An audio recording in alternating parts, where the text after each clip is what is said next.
and good morning, ladies and gentlemen. I'm delighted to have been invited along for the third year running to the TADC online event.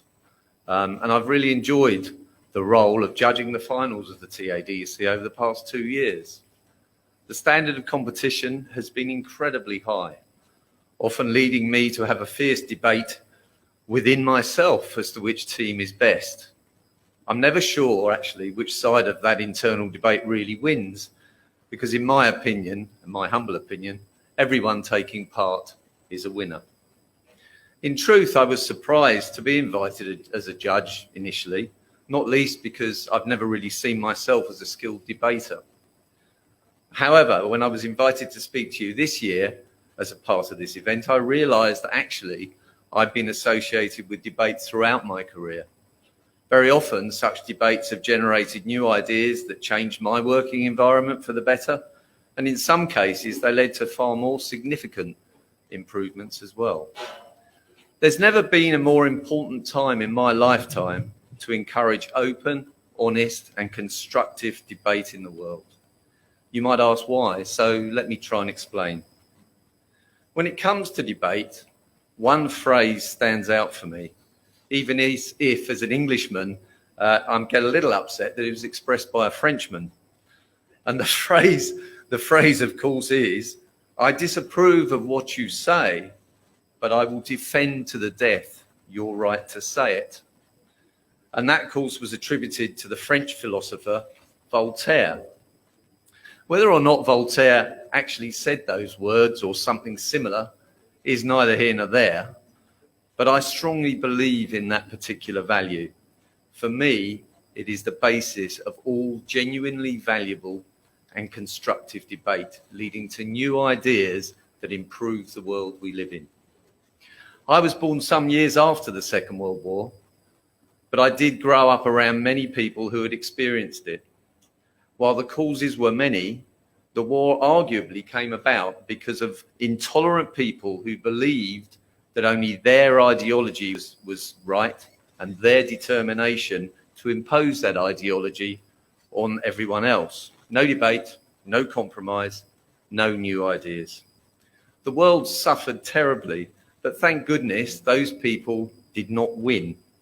And as a result, the world came together and created bodies in which all countries could be represented and resolve their issues through discussion and, of course, constructive debate. Result? Well, it hasn't been perfect, but there have been no global conflicts for 75 years. Jaw, jaw, not war, war, is another phrase I rather like, often attributed to Winston Churchill, who, of course, was an Englishman. Early on in my career, I was appointed parliamentary clerk to the British Secretary of State for Energy. And as a result, I spent a great deal of time in both chambers of the Houses of Parliament through a period where, for a while, the government held an enormous majority.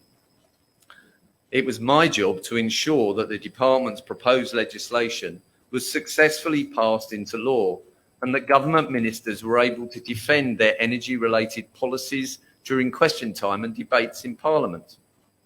With the government's huge majority in the House of Commons, I well remember the ease with which ministers were able to use parliamentary procedure to close down debates before anyone on the opposition side could express thoughts and views which were seen as difficult or might put government policies under an uncomfortable scrutiny. At the time, as a civil servant, I thought this was rather good.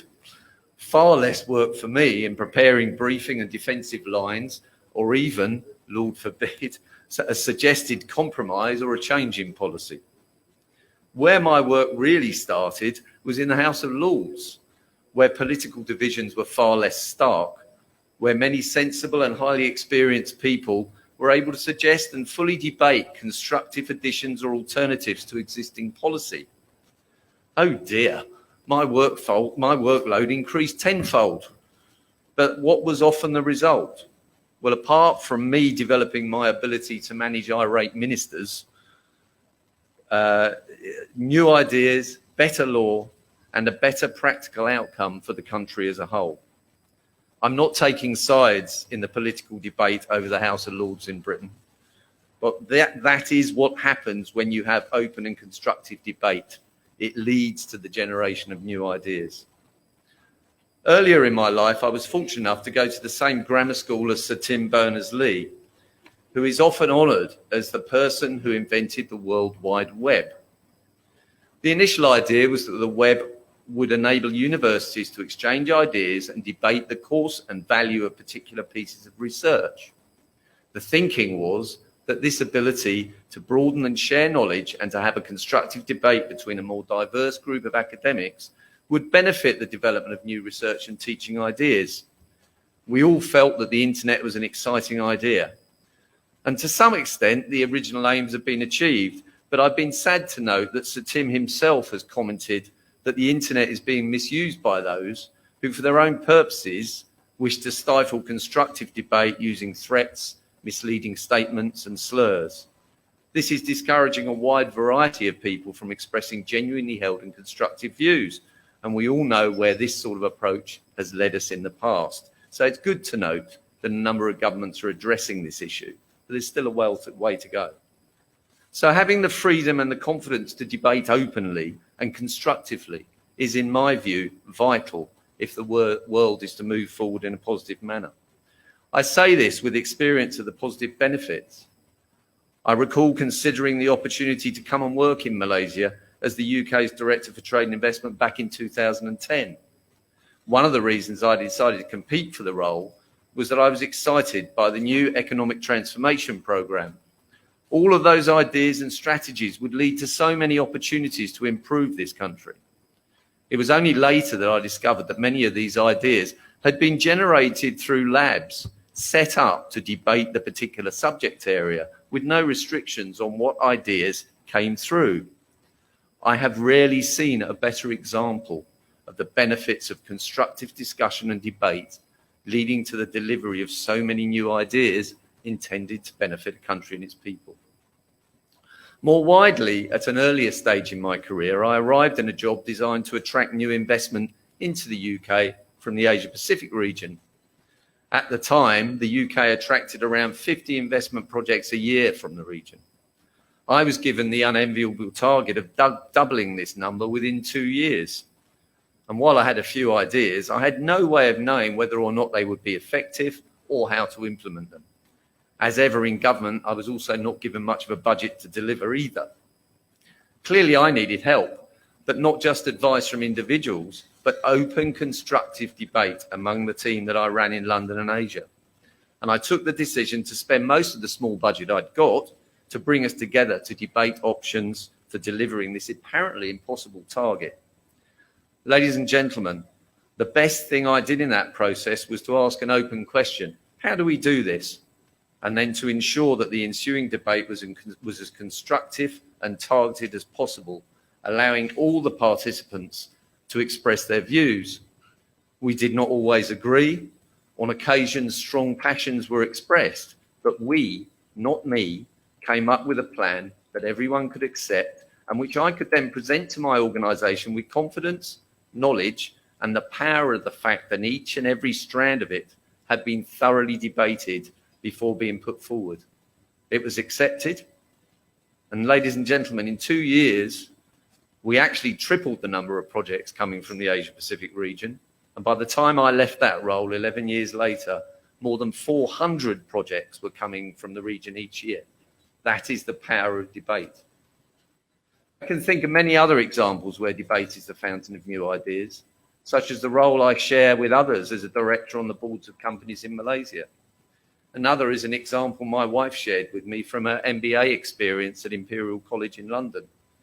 On her first day, each member of her class was asked individually to undertake a survival exercise. They were then brought together in teams to undertake that same exercise. Without fail, all of the teams scored so much higher than any of the individuals had done, thanks to open, constructive debate on the questions asked. Ladies and gentlemen, I will just touch on the importance of the quality of debate, which of course is why we're all here. I'm sure you will have noticed that I've used the word constructive in every reference I have made to debate. That is a vital ingredient of any good debate. People are quite justified in complaining about the use of inappropriate language, references or inferences. But these concerns should not be used as a means of stifling debate, or dare I say, even denying history and factual events. The ability to debate constructively, openly, using all of the facts available is what makes a debate most effective and the outcome most beneficial. That is no doubt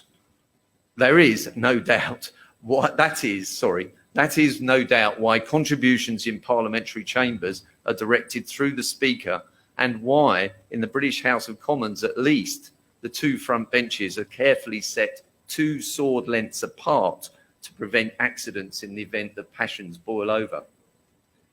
As is ever the case, education is the key. Constructive and effective debating is a huge skill which takes much time and practice to develop.